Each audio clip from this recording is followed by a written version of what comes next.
Teleimpacto, lo que necesitas saber.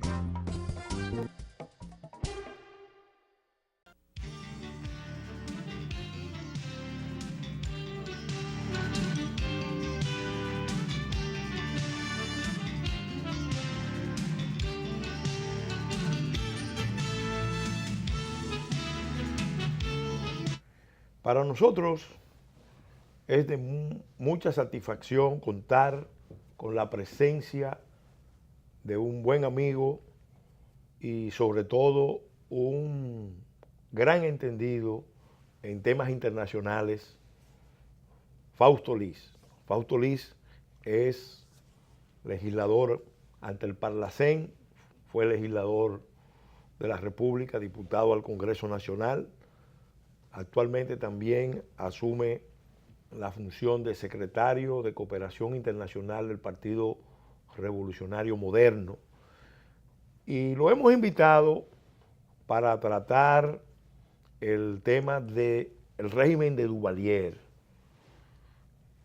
que es un régimen que en la vida de Haití y de la isla tiene que ser objeto de estudio, de exploración, de conocimiento por parte de todos los dominicanos y de todo el que se interese en el destino del Caribe, porque entendiendo ese fenómeno, lo que pasó ahí, se pueden entender muchas otras cosas. Y Fausto Liz fue cónsul dominicano en Puerto Príncipe y además es un estudioso de la realidad haitiana y de la historia haitiana, y con él hemos querido tener este encuentro en este programa, en otras palabras. Fausto, te agradecemos haber accedido a nuestra invitación y quisiéramos empezar de inmediato con el planteamiento de este tema. Los norteamericanos ocuparon la isla de Santo Domingo, primero en Haití en el 15, República Dominicana en el 16. En Santo Domingo, República Dominicana se retiraron en el año 24, el 12 de julio del 24, pero en Haití se retiraron en el año 1934, es decir, 10 años después, una ocupación de 19 años. Y esa ocupación fue seguida de una sucesión de gobiernos donde se fueron gestando las condiciones que hicieron posible el ascenso al poder de François Duvalier, Papadot, presidente Abí, vitalicio, que es la figura, el régimen que queremos analizar para entender un poco esa historia de Haití que para nosotros resulta tan relevante. La historia reciente de Haití. Tiene la palabra. Gracias, Peregrino. Sí. Un saludo a tus televidentes, sí, a tu público. Mira, yo pienso que es importante analizar ese periodo histórico, porque de ese Haití, de ese acontecimiento, esa situación histórica, tenemos el Haití de hoy. A pesar del impacto negativo de la invasión norteamericana, se instaló a partir de 1936 una gobernanza del sector mulato de la sociedad haitiana. Tenien Sen, Scott, Magloire, Coronel Paul Magloire y otros gobiernos efímeros. Lescaut. Sí, Scott, pero otros gobiernos efímeros ahí, como el del jefe del ejército que gobernó brevemente en lo que se organizaban las elecciones del 57, ¿no? Sí. Antoine Quebró. Quebró, sí.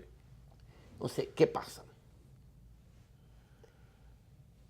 El Estado haitiano, contra todo lo previsto, era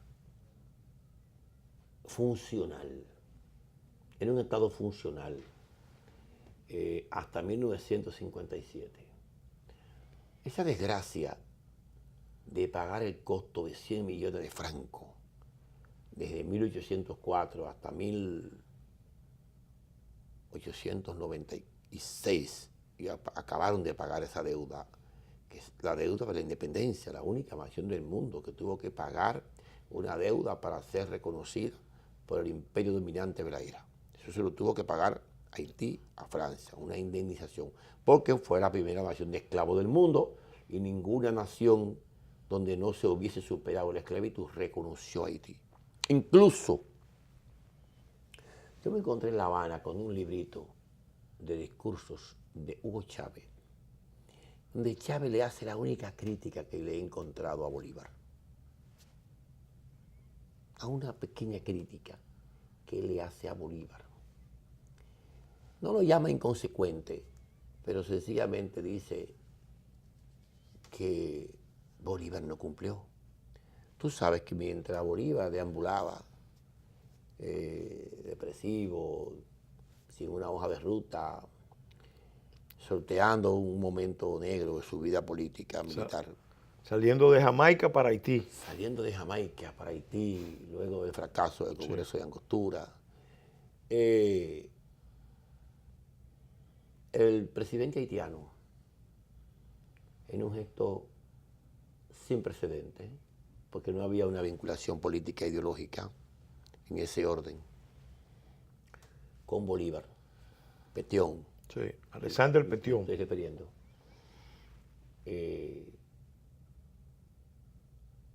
Le facilitó barcos, armas, dinero, apoyo moral, apoyo político, y lo ayudó a recuperarse de sus heridas emocionales que tenía, de su inseguridad, de su desconfianza en sí mismo, que había perdido.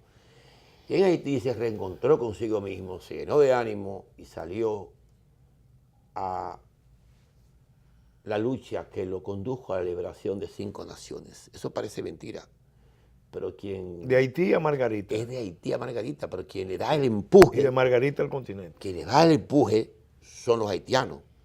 Eso hay que admitirlo, y es muy poco reconocido ese hecho histórico. Y lo único que le pidió Petión a Bolívar, lo único que le pidió fue tierra que libere, tierra que queremos que libere de la esclavitud. No pudo liberar... Él liberó en Margarita. No, lo liberó todos los países. No, pero los esclavos en Margarita lo liberó. Sí, pero... No en el continente. Pero estamos hablando de los países que él liberó, ¿no? Del espacio social donde él hizo su hazaña histórica. Porque Margarita es un pequeño espacio de Venezuela, una pequeña isla de Venezuela, en este caso caribeña, y que lógicamente tenía una fuerte presencia de esclavitud. Pero no le pudo cumplir Bolívar. Y le hace una crítica muy clara a Chávez en ese pequeño libro que yo traje de La Habana, un pequeño libro que los cubanos publicaron. Sin embargo, ahora que tú mencionas esto, es bueno destacar que Bolívar estaba consciente del riesgo de que se desatara lo que llaman la guerra de colores. Claro, la guerra social. Fíjate, la guerra social, pero en Venezuela había una guerra social. Claro. Que recuerda que Vallenilla Lines, hablando de los procesos de independencia de América Latina y concretamente de la Gran Colombia, hablaba de que más que una guerra de independencia era una guerra civil. Y que obviamente el temor mayor que había era que esa guerra racial social derivara en una guerra racial. Entonces... Que son las guerras más costosas. Que son muy destructivas, porque lo había probado la experiencia haitiana.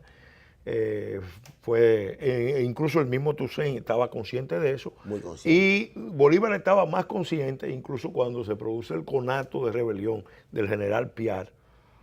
Bolívar toma la decisión de fusilarlo, entre otras cosas, porque Piar era mulato. Claro. Y entonces no quería guerra de colores que pudieran trastocar los proyectos de independencia. Pero finalmente... yo ahí defiendo a Bolívar. No lo complació. No lo complació. No, el brazo largo de la solidaridad de Bolívar lo llevó hasta ahí. Aunque hay que decir que en la guerra de independencia norteamericana participaron varios batallones haitianos, Sí. para tu conocimiento. Sí, O sea, claro. Eso es. Uno no sabe cómo es el mundo. Entonces, ¿qué resulta? Ya en el año 56 hay un agotamiento de ese ciclo político que se inicia en el 36. Han pasado 20 años. Le tocó la época dorada de los buenos precios de los países caribeños después de la Segunda Guerra Mundial, ¿no? Sí. Y Haití lleva a cabo la Feria de Puerto Príncipe, que es lo que inspira a Trujillo a llevar a cabo la Feria de la Confraternidad del Mundo Libre. Poca gente sabe eso. Sí. Ellos la llevan a cabo primero, remodelan a Puerto Príncipe y se produce el agotamiento de ese ciclo. Viene la selección de 1957, donde compiten un representante del sector negroide y un representante del sector mulato. En este caso, François Duvalier y Luis de Joix. Habían tres, porque Fignolé era candidato Sí, pero fue descalificado. Pero Fignolé Sí. finalmente terminó aceptando provisionalmente la presidencia de la República por Sí, unos meses. Claro. Con eso salió de juego. Y con eso salió de juego, porque Fignolé le significaba una resta de voto a Duvalier. A Duvalier, sí. Entonces le dividí el voto a Duvalier y Duvalier se le ingenió para que el coronel Antoine Quebrot y otras fuerzas sociales lo colocaran como presidente. No fue suficiente aún así esa jugada política para que Duvalier se colocara de primero en las encuestas. ¿Por qué? Bueno, porque la oligarquía haitiana no lo reconocía. Duvalier era un médico de la Organización Panamericana de la Salud, realmente, ¿no? Y tenía muy poco prestigio como una figura política de peso para gobernar Haití. Pero articuló un discurso, los negros al poder. Los negros al poder, los negros estaban fuera del poder de hacía muchos años. Más de, 16 de los 19 de los norteamericanos y un ciclo de 20 eran 39. Tenían casi medio siglo fuera del poder. Sí. Y él articuló ese discurso, los negros al poder. Alumno de Presmar, además, hizo del discurso de la negritud su arma política ideológica, pero no fue más que un discurso racial hasta cierto sentido, donde dividió al país entre mulatos y negros. Y los negros eran mayoría. Y los negros eran mayoría, y además acentuó ese resentimiento interno. Lo acentuó. Había una pequeña proporción de blancos que lógicamente se conjugaban con los mulatos. Sí. El candidato oficial de la embajada norteamericana lo era Luis de Joix. Sí. Y el candidato de los sectores productivos, de los hombres de negocio. Sí. De por sí de Joix era un agrónomo, graduado en la Universidad de Austin, muy capaz. Parecía un dandy, ¿no? Era un hombre... Bueno, fue recibido en Casablanca. Era un hombre muy organizado. Entonces, ¿qué quiero decir? Se produjo un conflicto que favoreció mucho a Duvalier. ¿Cuál conflicto? Bueno, a partir del 56, los norteamericanos empiezan a vetar a Trujillo. Empiezan a vetar a Trujillo, a Eisenhower y demás, su equipo político, el Departamento de Estado. Ese veto a Trujillo empieza a torearlo con el despeñadero de la crisis económica que le generó la feria de la confraternidad. De la confraternidad del Mundo Libre. Mundo Libre. Que para su época fue una inversión brutal de casi el 30%. 50 millones de dólares. Eso equivalía al 40% del presupuesto. Sí. Una locura. Aún así, hay que reconocer que Trujillo mantuvo la estabilidad macroeconómica, mantuvo el ajuste presupuestal, no se endeudó, lo hizo con recursos propios, ¿no? Sin tener que reconocer la virtud de un dictador, pero analizando en términos históricos. Sí. Y los haitianos lo habían hecho igual, también, sin endeudarse. Sobre todo lo había hecho Magloire. ¿Se puede hablar de que hubo un pacto entre Trujillo y Duvalier? No, ahí sigo, mira. Cuando Trujillo empieza a ver, a observar el movimiento en el Caribe de Rómulo Betancourt y las guerrillas de Fidel Castro, Trujillo empieza a preocuparse porque Trujillo sabe que la oposición dominicana, que estaba situada en las islas, ¿no? La oposición dominicana no existía en territorio nacional, pero sí existía en el exterior. Sí. En Curazao, en Puerto Rico, en Estados Unidos, en Miami, en México, en Venezuela, en Cuba, muy fuertemente, sí, a partir del Partido Revolucionario Dominicano. Y habían otros movimientos de liberación, como el Movimiento de Liberación Dominicana, de Juancito Rodríguez y otros líderes más dispersos. Pero el Partido Revolucionario Dominicano se articula con Vox a la cabeza. Vox trabaja con Pío Socarrano como asistente B en el Palacio de Gobierno en los años 50 y le da un cuerpo, un espíritu de cuerpo al partido. Trujillo aún así no le teme a Vox realmente, no lo manda a matar nunca, no lo agrede, porque Vox nunca se refirió en lo personal de Trujillo. Trujillo solo mataba en el exterior a aquellos que se referían en lo personal a su familia. Analízalo bien. Sí, sí. Galinde, Mauricio Báez, Almoina, todo lo que dijeron que se habían acostado con su esposa y cosas de ese tipo. Sí. Entonces, a Vox lo respetó. Sin embargo, le preocupaba la situación, ¿no? Como le preocupó en Guatemala, ¿no? Como le preocupó en Colombia, y firmó un convenio a partir del cual prefería la figura política de François Duvalier y no la de Luis de Joix, porque Luis de Joix tenía una posición muy crítica al ejército haitiano, que tenía mucha influencia en la vida política. Entonces, Trujillo se cuadró con el coronel Antoine Quebrot, analizó la conveniencia de quien ganase las elecciones en Haití y iba a tener en consecuencia la frontera sur libre de opositores, muy cerca de Cuba, como estaba Haití, ¿no? la frontera oeste. La frontera oeste, sí, correcto. Muy cerca de Cuba, como está Haití. Sí. Quería decir que el paso de los opositores dominicanos en Cuba hacia Haití era muy fácil a través de Cabo Haitiano y después cruzar y por los callos, ¿no? Sí, sí. Sobre todo. Entonces Trujillo analizó bien y decidió cerrar, bloquear esa frontera.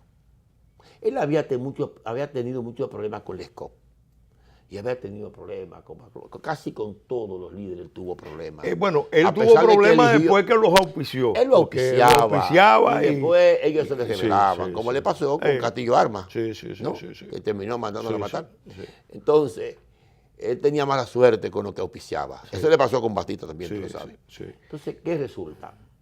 Que Trujillo decide visualizar el futuro, prever el triunfo de la Revolución Cubana, cerrar la frontera oeste de sus opositores y pactar con Duvalier, colocándole $1 millón para su campaña electoral. Eso es muy importante, pero ahora yo te voy a pedir tu permiso para hacer una pausa y en el próximo segmento vamos a continuar analizando esa jugada de Trujillo de subvencionar el movimiento a favor de Duvalier. Muy bien.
Su futuro crece conmigo y con Milex Kinder Gold, porque contiene los probióticos y prebióticos que él necesita para fortalecer su sistema inmunológico.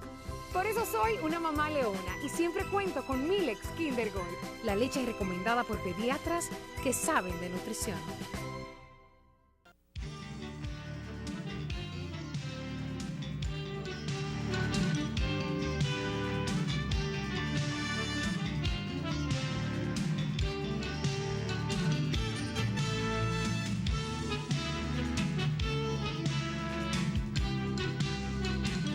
Continuando con este programa, en otras palabras, dedicado a analizar el régimen de François Duvalier y sus relaciones, sobre todo con República Dominicana, quisiéramos, Fausto, que tú continuaras analizando esa maniobra de Trujillo de priorizar, favorecer el ascenso al poder de Duvalier a través incluso del suministro de recursos para la campaña de toma del poder, porque no fue tanto unas elecciones, fue un golpe electoral lo que se dio en ese proceso electoral. No, fue un proceso lógicamente muy turbio y Trujillo colocó al cónsul Luis Mercado como el intermediario entre él y los militares haitianos. Antoine Quebrón, en esa época coronel, jefe de las Fuerzas Armadas, recibió $1 millón que le entregó el cónsul Luis Mercado. Y le dijo, ponga a ganar a Duvalier, ese es el hombre que me conviene. Porque ya Trujillo, ya Luis de Joix, que tenía mucho vínculo con los americanos. Que era el candidato oficial de la embajada americana. Y él lo decía públicamente. Sí. Él lo ostentaba eso como condición. Duvalier se lo sacaba en cara, como ausencia de nacionalismo y de dignidad política. Pero de Joix quería demostrar que era el presidente electo, sin serlo. Trujillo, que ya tenía problemas, te reitero, con los norteamericanos del 57, dijo, pues yo no quiero un candidato de los americanos tan dependiente. Sí. Y sobre todo un hombre que esté diciendo que va a depurar el ejército y un hombre que esté diciendo que va a promover la democracia en el Caribe. En términos estratégicos, Trujillo hizo lo que como dictador le convenía. Ahora, qué desgracia para la República Dominicana produjo eso. Ganó Duvalier las elecciones fraudulentamente, comprando votos, un desastre, con la participación muy activa del ejército haitiano durante el proceso comercial. Y Haití era una nación que en 1958 financiaba con recursos internos, Peregrín y amigos televidentes, el 95% de su presupuesto. El 95%. Hoy, nosotros los dominicanos, financiamos apenas el 70%, el otro 30% es con préstamos internacionales. Estamos hablando que financiamos el presupuesto en un 30% hoy, nosotros, que no tuvimos un François Duvalier. Porque hay que reconocer que Trujillo nunca fue el destructor del Estado Dominicano, sino quien lo reforzó posiblemente, bajo un baño de sangre, pero quien ayudó a rearticularlo y a redefinirlo en términos macroeconómicos, quiero decir, no en términos de dignidad humana ni cosas por el estilo. Duvalier es lo contrario, Duvalier destruye el Estado haitiano. Y ya en 1959, en el 90% depende de las donaciones internacionales para financiar su presupuesto. Ya en el 59. ¿Qué quiero decir? Bueno, en el 58, por ejemplo, Duvalier le hizo una jugada al general Batista de Cuba, porque Pío Socarrás estaba instalado frente al Palacio Presidencial, organizando unas invasiones y una oposición contra Batista. Y Batista, que se quiere quitar de encima esa necedad de Duvalier, ese chantaje de Duvalier, le dice que si no hay manera de entenderse, Duvalier le dice que sí, que necesita un préstamo de 4 millones de dólares. Batista le dice que con todo el gusto.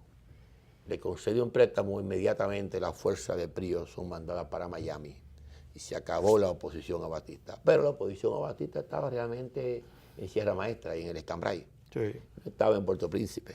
Fue una jugada perfecta de Duvalier para capitalizarse y poder rearmar sus fuerzas de apoyo llamadas Tontón Macú.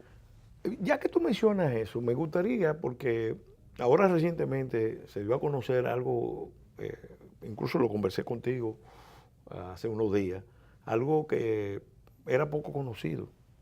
Cuando Fidel toma el poder, apoya el Movimiento de Liberación Dominicano, envía... Compromiso que tenía. Había varias expediciones programadas. Vino la expedición del 14 de junio, la expedición del 19 de junio. Sin embargo, ahora se conoce... No, la expedición de Panamá. Sí. También. Sí. Salió una expedición de Cuba a Panamá. Bueno, también. Lo que llama la atención es que, y esto es algo que se acaba de revelar, sí, surgió hubo una tercera expedición En agosto que del salió de 59. Cuba, pero no llegó a Santo Domingo, llegó a Haití. Sí, llegó a Haití. ¿Y cuál fue esa situación que se Eso, dio, encabezada por un comandante de apellido Bofil? Sí, Sí. cubano. Y por el argelino, que era también Sí. un personaje que había participado en la lucha guerrillera de Fidel, sí. llegó a tener el grado de comandante. Se decía que era argelino, se decía que era colombiano, pero tenía un acento argelino. Era un personaje...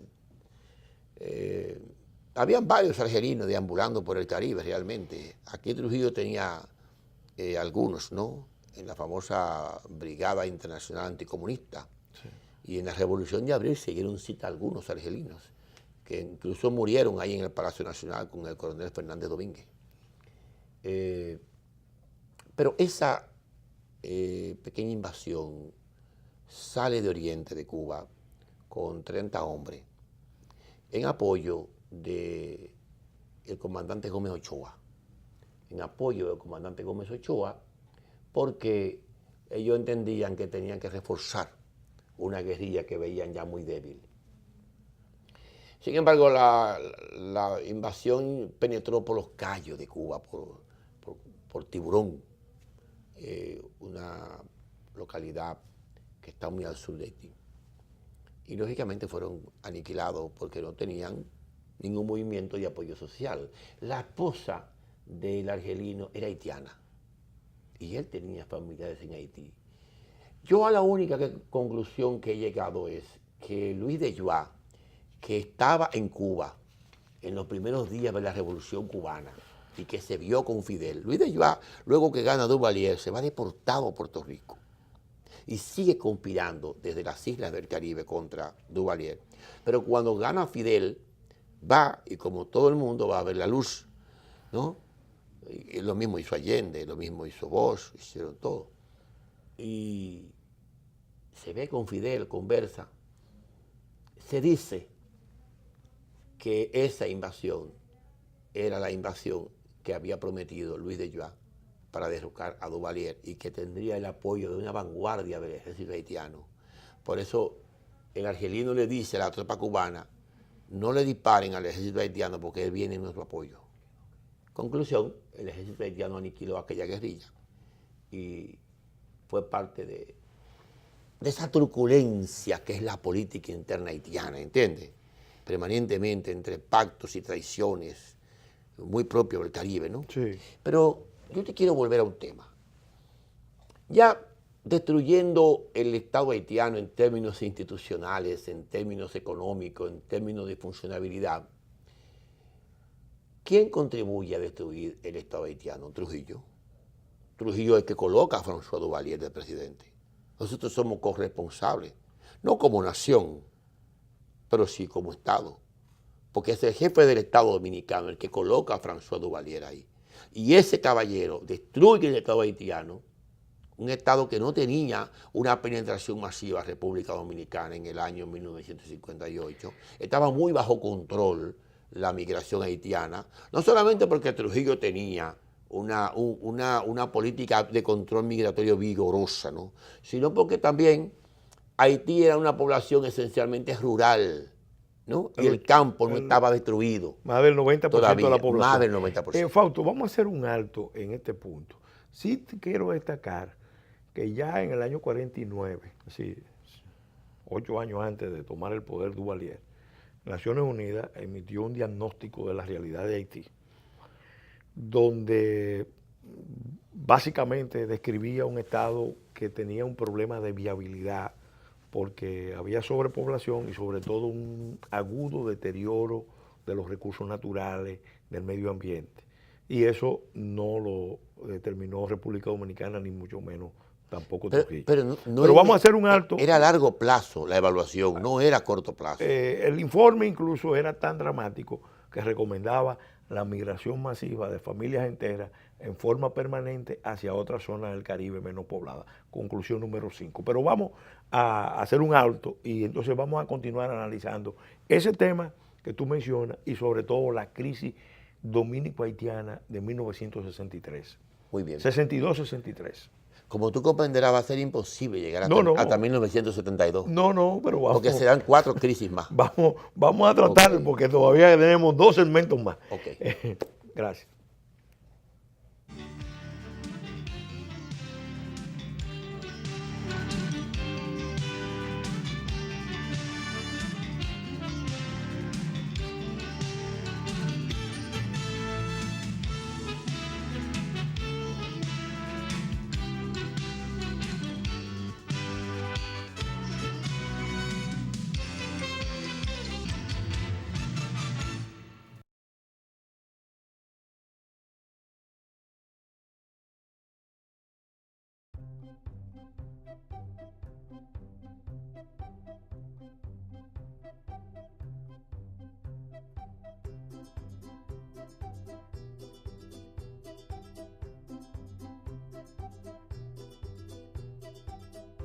Su futuro crece conmigo y con Milex Kinder Gold, porque contiene los probióticos y prebióticos que él necesita para fortalecer su sistema inmunológico. Por eso soy una mamá leona y siempre cuento con Milex Kinder Gold, la leche recomendada por pediatras que saben de nutrición.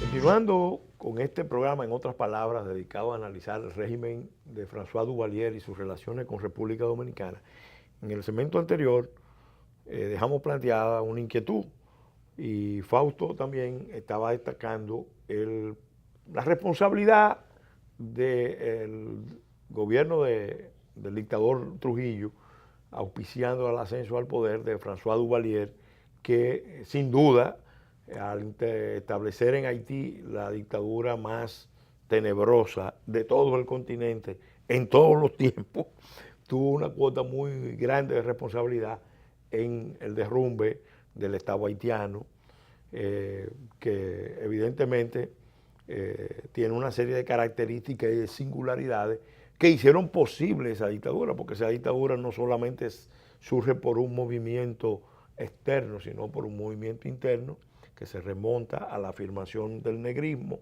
del vudú y también de una visión que exaltaba la significación del creol.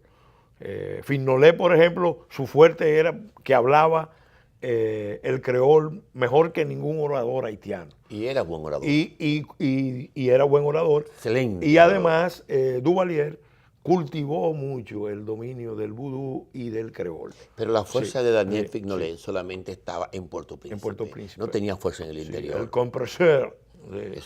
Un antecedente de la Balaz. Eso era una fuerza de movilización impresionante. Paralizaba a todo Puerto Príncipe. Explícanos este proceso, porque Trujillo muere en el 61 y viene una crisis post-Trujillo, porque los Trujillos no se van, queda la sospecha que estaban en Haití, parte de los esbirros de Trujillo se habían ido a Haití, se produce el incidente de Palmasola y después se produce un incidente que juega un papel importante en el derrocamiento del profesor Bosch. Complica las relaciones del profesor Bosch con los militares dominicanos, con los norteamericanos. Explícanos esa relación que se dio ahí, esos eventos, cómo se fueron sucediendo. Bueno, tras la destrucción del Estado haitiano, en la cual nosotros somos corresponsables a través de la figura de Rafael Leonidas Trujillo, ¿no? Haití se convierte en un país que decide cambiar su modelo económico. Se convierte básicamente en un país turístico, un país de servicio.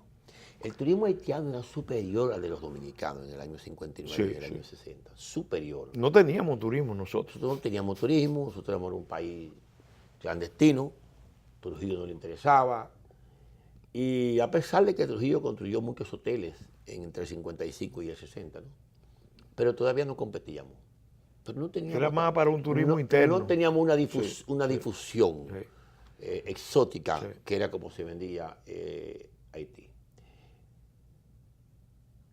Duvalier decide cohabitar con Trujillo y se produce el primer gran encuentro de ellos en Malpaz en el año 60.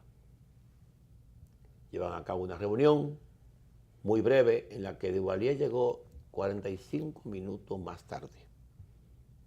Dejó esperando a Trujillo. Pero Trujillo, que sabía que necesitaba cuidar esa frontera, pagó el costo de su vanidad personal, ¿no? En otro caso, Trujillo se para y se va. Muerto Trujillo, una parte de los Trujillo, de la familia de Trujillo, se refugia en Haití,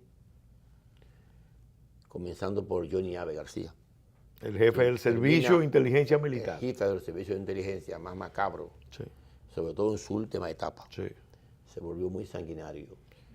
Se aposentó y le ofreció su servicio. Sí.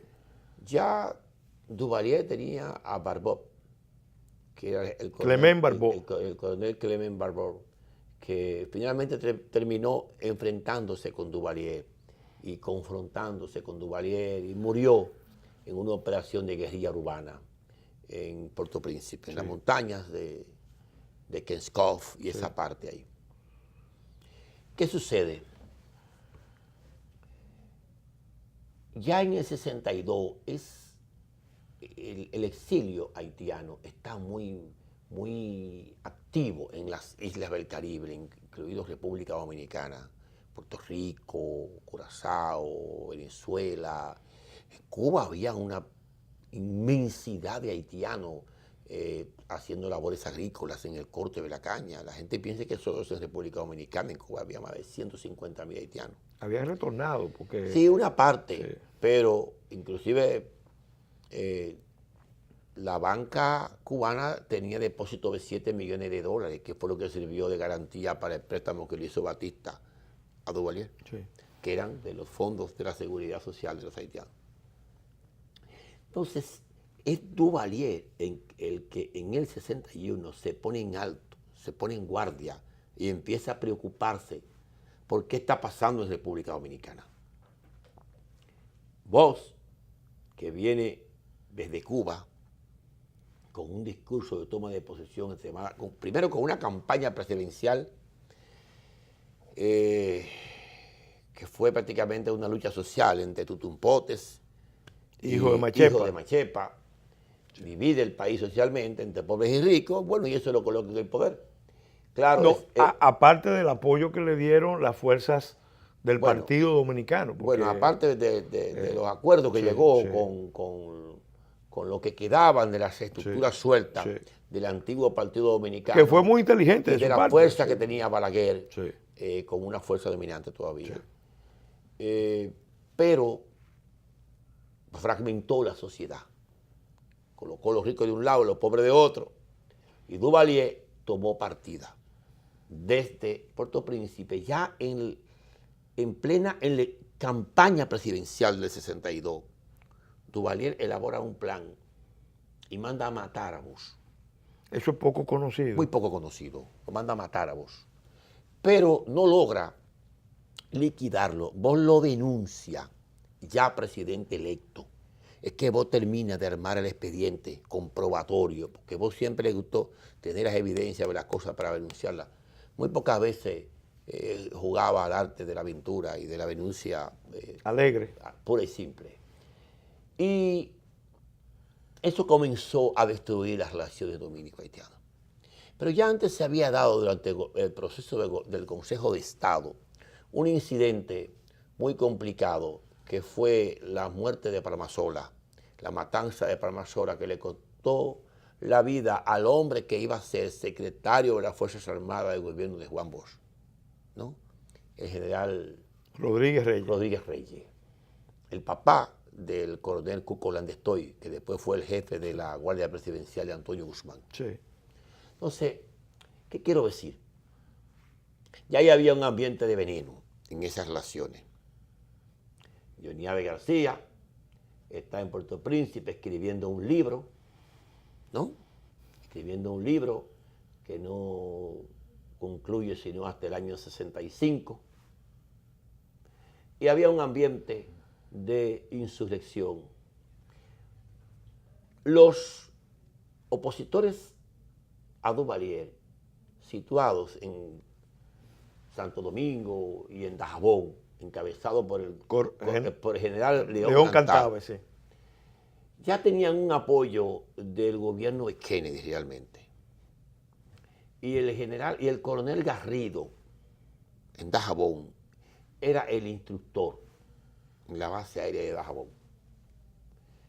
Bosch, en una reacción que yo no puedo comprender, en vez de respaldar la insurrección de los opositores a Duvalier, lo que hace es que lo denuncia y lo considera una violación de la dignidad del territorio de República Dominicana por parte del gobierno de los Estados Unidos.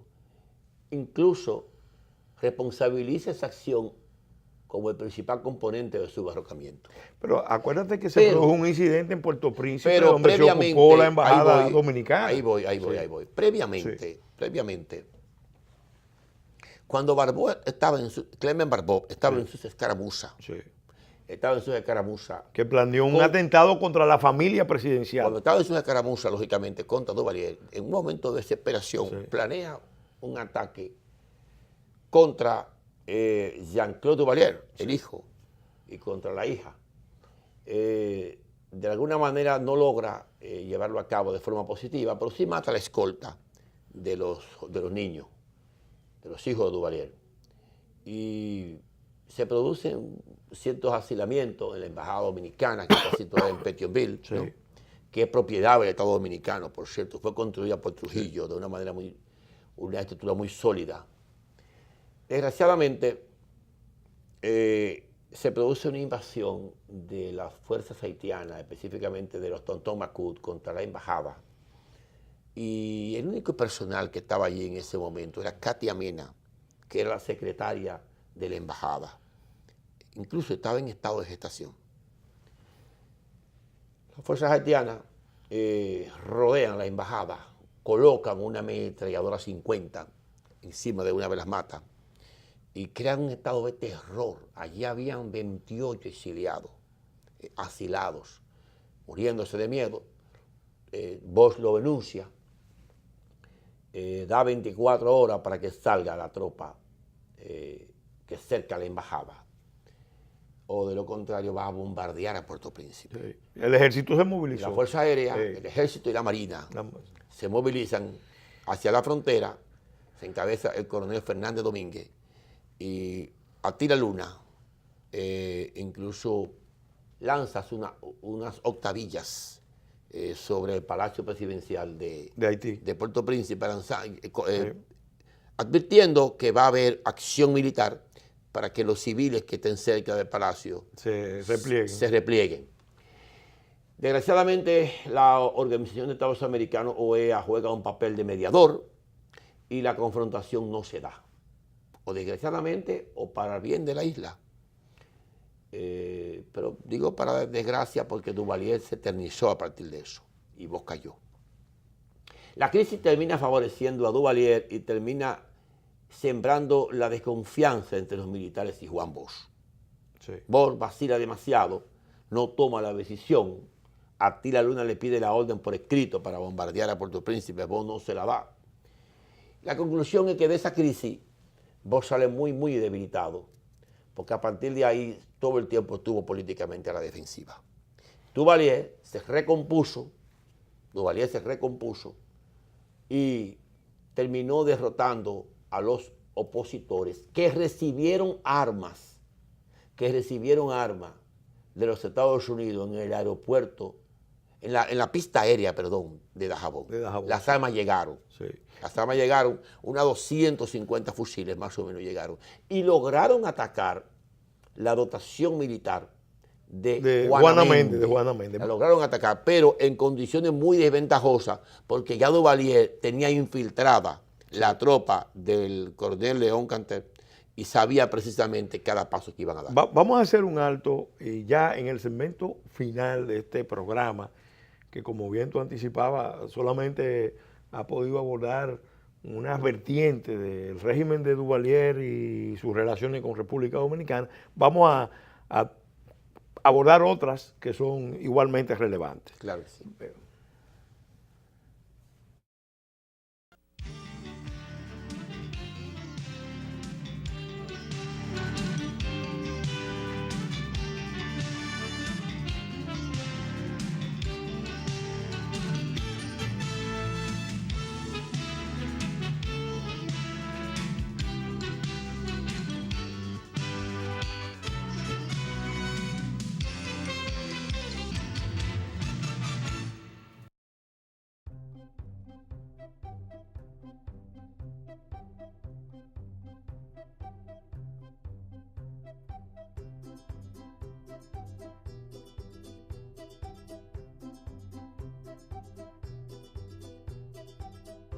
Su futuro crece conmigo y con Milex Kinder Gold, porque contiene los probióticos y prebióticos que él necesita para fortalecer su sistema inmunológico. Por eso soy una mamá leona y siempre cuento con Milex Kinder Gold, la leche recomendada por pediatras que saben de nutrición.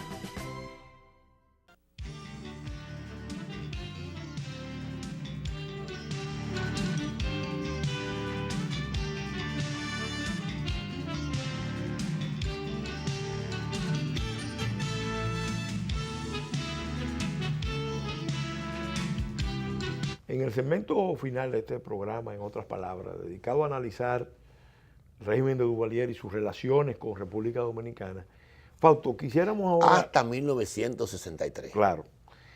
Quisiéramos ahora abordar otras vertientes, porque ese régimen es el que ha gobernado Haití por más tiempo. Gobernó incluso más tiempo que Boyer, que fue Claro.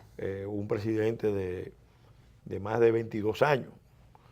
Y resulta que Duvalier fue declarado presidente vitalicio ya en el 64. Sí. Y gobierna hasta que es sucedido en la década de los 70, principios de los 70. 72 por su hijo Jean-Claude, que termina de gobernar en el 86. Sí.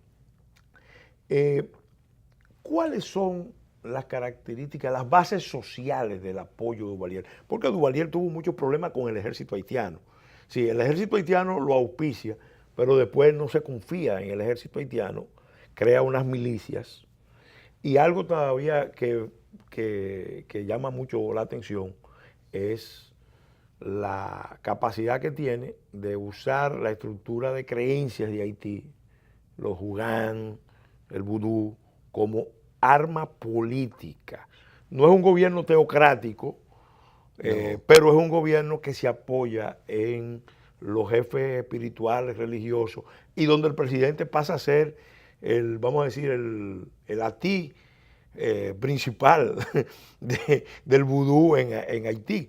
Y sugestiona más a la población haitiana con las creencias que con la amenaza de los tontomacú, incluidos a sus adversarios políticos, sus adversarios militares, etcétera, etcétera. Ese proceso, porque evidentemente es algo singular en América Latina, que aísla a Haití, y ese aislamiento tiene un costo humano, social, brutal, de política nacional, de política internacional, que lo paga Haití y lo estamos pagando los vecinos y probablemente toda la región. Háblanos de esa realidad, que fue magistralmente plasmada en una novela de Graham Greene, Los Comediantes. Claro, es una novela célebre. Y después convertida en una película. Y convertida en una película nada más y nada menos de Richard Burton y Elizabeth Taylor. Elizabeth Taylor, sí. Correcto. Sí. Sí. Corta, pero interesante. Sí. Mira, Duvalier en ningún momento se confía en el ejército haitiano. El ejército haitiano coloca a Duvalier en el poder bajo la creencia de que era un pequeño doctorcito manejable, ¿no? Un pequeño hombre manejable. guardando la distancia, pero la misma visión que tenía el ejército dominicano de Balaguer, guardando la distancia y las condiciones intelectuales y de estadista. Y la visión que también tenían los Trujillo de Balaguer, Sí. que ahí se equivocaron también. Se equivocaron. Entonces, Duvalier toma la decisión de no confiarse en nadie. Primero, no se confía en el ejército haitiano porque estaba lleno de mulatos. Segundo, lo descuartiza prácticamente. Lo va reduciendo a la más mínima expresión. Le desbarata su fuerza aérea, le desbarata su marina, le desbarata los mejores cuerpos de élite. Apenas termina con un último cuerpo de élite de guardia de palacio que se llamaba los Leopardos. Los Leopardos, sí. Ese fue el último. Coronel Cló. Sí, Sí. El último gran comando con el que se quedó Sí. para poder sobrevivir al caos. Pero yo te diría que hay una combinación que hace la permanencia del gobierno de Duvalier. Porque tú me dirás, Duvalier padre gobernó ese periodo, pero ¿y el hijo que no tenía las cualidades? ¿Por qué gobierna entonces 14 años? Bueno, Esa es otra pregunta, ese es otro periodo que hay que analizar, muy diferente. y cae precisamente cuando empieza a acercarse a la clase mulata. Claro. Vía matrimonio. Claro. Con Michelle Benet. No se casa con Sí. Michelle Benet. Eso es una crisis de legitimidad en el régimen. Total, Sí. total. Pero además su discurso de toma de posición Sí, lo define muy sí, claramente sí. también. Entonces yo pienso que Duvalier se instala sobre la base del caos y del terror. Caotiza la sociedad haitiana. Implanta el terror como sistema político. Coloca a una unidad civil de apoyo político militar, los llamados Tonton Macoute, que eran una banda paramilitar, mal armada, Vestida de azul. vestida de drill azul, khaki, pero sí con una lealtad fanática a Duvalier. Ese fanatismo y esa lealtad incondicional no solamente residía en la seguridad que le daba el gobierno en una sociedad de terror, en un estado policíaco. Lo mínimo que tú quieres es la protección de tu seguridad. Duvalier todo el tiempo articuló un discurso negroide, un discurso en contra de los blancos. Bueno, la bandera haitiana cambió de color. Un discurso, De claro. roja y azul se convirtió en roja y negra. Roja y negra. Se acercó a los países socialistas para chantajear a los Estados Unidos y su voto permanentemente fue un factor de negociación para su permanencia en el poder en las decisiones de la OEA y de la ONU. De manera que él jugó mucho a eso. Por último, pienso que el componente religioso despertó una persecución contra la jerarquía católica, esencialmente. Varios arzobispos de Puerto Príncipe fueron a parar a Miami en un avión en 24 horas. Varios arzobispos, algunos eran de origen canadiense, otros eran de origen español, otro francés, otro haitiano, no tenía que ver con nada. Él lo colocaba en un avión en Puerto Príncipe o en Puerto Rico. Y su relación con la oligarquía haitiana, con esos ricos blancos, muchos de ellos, ¿cómo fue? Es que la oligarquía haitiana es muy pequeña. Pero es poderosa. Es muy poderosa y muy monopólica. Sí, claro. Recuerda que en Haití tú tienes los monopolios. Sí. El monopolio Bueno, del café. aquí el tenemos monopolio un del componente azúcar. también muy alto. Sí, aquí se ha ido Sí, desvirtuando la sí, oligarquía y se ha ido volviendo oligopolio, diría yo. Sí, Oli. Pero allí estamos hablando de 15, 20 familias. Igual que en El Salvador, tú lo sabes, ¿no? Sí, sí. Y lo mismo que en Guatemala. Pero él tuvo un manejo circunstancial. Nunca daba mucho poder de manera permanente a un solo sector. Rotaba el poder. Perseguía y rotaba. Eso lo aprendió de Trujillo. Y luego Balaguer lo aprendió también de Trujillo. Pero también daba Pero él- lecciones, escarmentaba de una manera brutal. Porque No, porque aquello era un estado policíaco, era una carnicería, te estoy diciendo. Llegó a fusilar 40, 50 oficiales de la Guardia Presidencial. que descubrían una pequeña conspiración. Estuvo al borde de ser derrocada con la famosa invasión de los sheriff en 1962. Y conservaba la cabeza de sus enemigos, por ejemplo, en el palacio. Claro, metía la cabeza de Barbot en una cristalería, Sí. en alcohol, y de esa manera Sí. mandaba Sugestionaba una todo. señal de sugestión mística sobre los demás haitianos. Él era creyente. Él practicaba el vudú, jugaba políticamente con eso, explotó ese componente llano de los sectores más empobrecidos haitianos con esa identidad y con esas creencias. Bueno, Yo te diría que es imposible en un solo programa analizar este tema. Vamos a hacer el compromiso de, en otro programa futuro, tratar este tema de régimen de O Duvalier. se hace aquí o se hace en política exterior. O lo hacemos en tu programa, exterior. Política Exterior. Vamos a despedirnos, reiterándote las gracias por tu intervención magnífica. Pero que quede claro que quedamos en 1963. 63, claro. Y agradecerte esta intervención. En otras palabras, agradecerle a los amigos y amigas televidentes su atención, a nuestros patrocinadores de Leche Milex, que hacen posible este espacio, y queremos también orientarlos a ustedes de que este programa se transmite en horario los domingos de 1 a 2 de la tarde, los domingos de 10 a 11 de la noche y los martes y los jueves de 7 a 8 de la noche. También en canal de YouTube, en otras palabras TV, lo pueden encontrar todos los programas que hemos producido para la satisfacción de ustedes.